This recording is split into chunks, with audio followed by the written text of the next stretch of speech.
지금 중동 상황 심상치 않습니다. 이란을 둘러싼 긴장이 격화되는 가운데 카타르 가스전 공격 소식까지 나오면서 핵심 에너지 시설이 직접적인 위협을 받고 있습니다. 이건 단순한 충돌이 아닙니다. 글로벌 에너지 공급망이 흔들리기 시작한 신호입니다. 지금 상황을 단순한 지역 분쟁으로 보면 안 됩니다. 이건 석유와 가스 그리고 에너지 공급망을 둘러싼 싸움입니다. 이 변화 속에서 가장 큰 영향을 받을 국가는 중국 그리고 중요한 위치에 있는 나라 한국입니다. 중국은 세계 최대 에너지 소비국입니다. 하지만 이 에너지를 대부분 수입에 의존하고 있습니다. 특히 중동 의존도가 매우 높습니다. 문제는 이미 균열이 시작됐다는 점입니다. 베네수엘라 공급은 불안정해졌고 이란 역시 제재로 안정적인 공급이 어렵습니다. 중국은 이미 대체 에너지가 필요한 상황입니다. 중동 에너지는 호르무즈 해협을 통해 이동합니다. 전 세계 원유의 약 20% 그리고 글로벌 LNG 물동량의 약 20% 내외가 이 해협을 통해 이동합니다. 그리고 그 대부분은 아시아로 향합니다. 중국, 인도, 일본, 한국. 특히 중국은 이 경로 의존도가 매우 높습니다. 카타르는 세계 최대 LNG 수출국 중 하나입니다. 이 가스 역시 호르무즈 해협을 통해 이동합니다. 그런데 이 핵심 가스전이 공격받았다는 것은 단순한 긴장이 아니라 공급 자체가 흔들릴 수 있다는 의미입니다. 여기서 중요한 포인트가 있습니다. 석유와 가스 시설은 한번 멈추면 바로 복구되지 않습니다.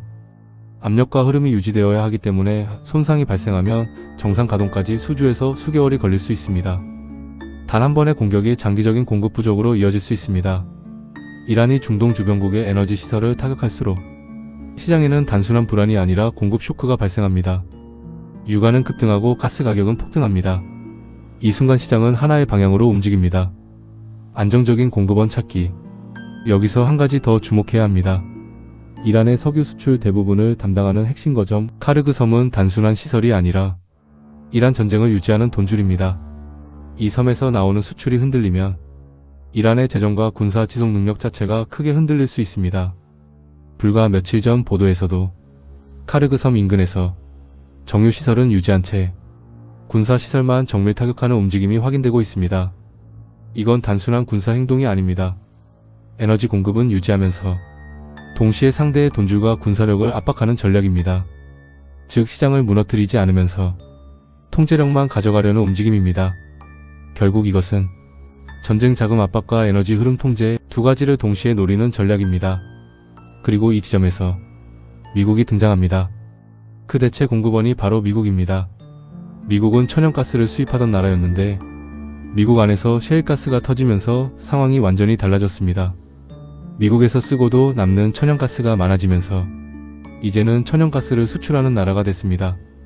이 변화는 단순한 생산 증가가 아니라 에너지 구조 자체가 뒤집힌 사건입니다. 미국은 수입항을 수출항으로 바꾸는 작업을 진행했고 12개 LNG 수입항구의 액화 설비를 구축했습니다. 즉 들여오던 시설을 그대로 내보내는 수출기지로 바꾼 것입니다.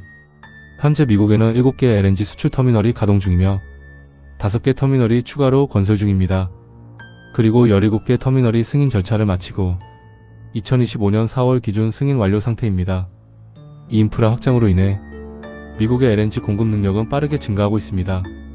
2023년 하루 11.4억 입방피트 수준에서 2028년에는 24.4억 입방피트로 2배 이상 증가할 것으로 예상되고 있습니다. 결국 이 구조는 중동 공급이 줄어들수록 미국이 그 빈자리를 채우는 형태로 이어집니다. 이 상황이 계속되면 에너지 시장의 중심이 바뀝니다. 중동 중심에서 미국 중심으로 이동합니다. 이건 단순한 가격 문제가 아니라 에너지 패권의 이동입니다. 이 구조에서 가장 취약한 국가는 중국입니다. 즉 공급이 흔들리면 경제 전체가 흔들립니다. 특히 제조업 중심 구조에서는 에너지 가격 상승이 곧 비용 상승으로 이어집니다. 또한 중국과 연결된 이란, 베네수엘라 같은 에너지 축이 동시에 흔들릴 경우 중국의 자원 확보 구조 자체가 압박을 받을 수 있습니다. 한국 역시 에너지 수입국입니다. 유가 상승과 LNG 가격 급등은 경제의 부담입니다. 하지만 동시에 기회도 존재합니다. 2025년 한국의 LNG 수입 규모는 약 4,670만 톤으로 2024년과 비교하면 비슷한 수준이지만 2023년과 비교하면 5% 이상 증가한 상황입니다. 즉 에너지 수요 자체는 계속 늘어나고 있습니다. 이런 상황에서 글로벌 에너지 운송 수요가 증가하면 LNG 운반선 수요 역시 함께 증가하게 됩니다. 한국은 세계 환경오염 기준에 맞춘 세계 최고 수준의 LNG 추진 LNG 운반선 건조 기술을 보유하고 있습니다. 즉 에너지 가격 상승은 부담이지만 조선업에는 기회가 됩니다. 중국은 직접적인 타격, 한국은 일부 산업에서 기회. 같은 상황이지만 결과는 다르게 나타날 수 있습니다. 결국 지금 벌어지고 있는 일은 단순한 전쟁이 아닙니다. 에너지 공급망이 재편되는 과정입니다. 그리고 여기서 더 중요한 포인트가 있습니다. 이란은 유가를 끌어올려 글로벌 인플레이션 압박을 만들려는 의도를 가지고 있지만 지금은 과거와 상황이 완전히 다릅니다. 이라크 전쟁 당시 미국은 에너지를 수입하던 국가였습니다. 하지만 지금은 다릅니다. 미국은 이미 에너지 수출국이며 생산하고도 남는 구조를 가지고 있습니다. 즉 유가 상승은 이미 에너지 수출 인프라를 완벽히 구축한 미국과 미국 에너지 기업들에게 에너지 패권의 중심축을 미국으로 이동시키는 흐름으로 작용합니다. 결국 아이러니하게도 이란이 중동 주변국의 에너지 시설을 타격할수록 자신들의 돈줄은 압박받고 나라 존립 자체를 부정당하며 주변국들과의 철저한 고립을 자초하게 됩니다. 글로벌 에너지 수요는 미국으로 몰리며 미국의 에너지 패권은 더욱 강화됩니다. 그리고 중국의 에너지 부담은 더욱 깊어질 수밖에 없습니다. 지금 우리는 단순한 전쟁이 아니라 세계 에너지 패권이 재편되는 순간을 보고 있는 것입니다.